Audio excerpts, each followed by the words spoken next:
Did you know there are comics based on the Total Recall series? There are, 5 of them in fact. Let's talk about the first one, which was a one-shot adaptation of the original movie.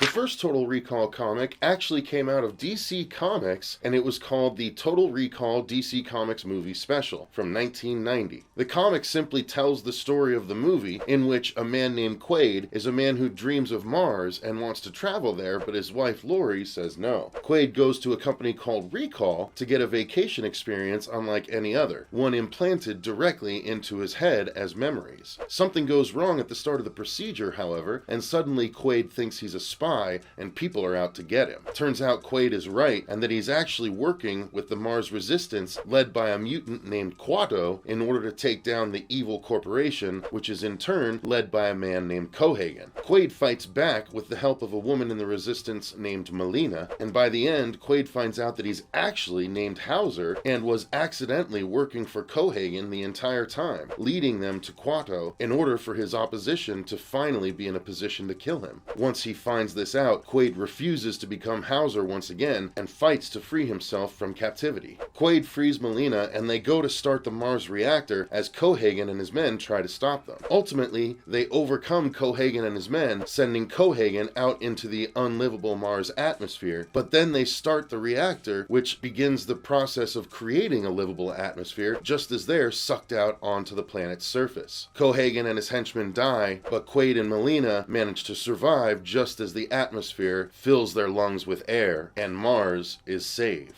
Like for part 2.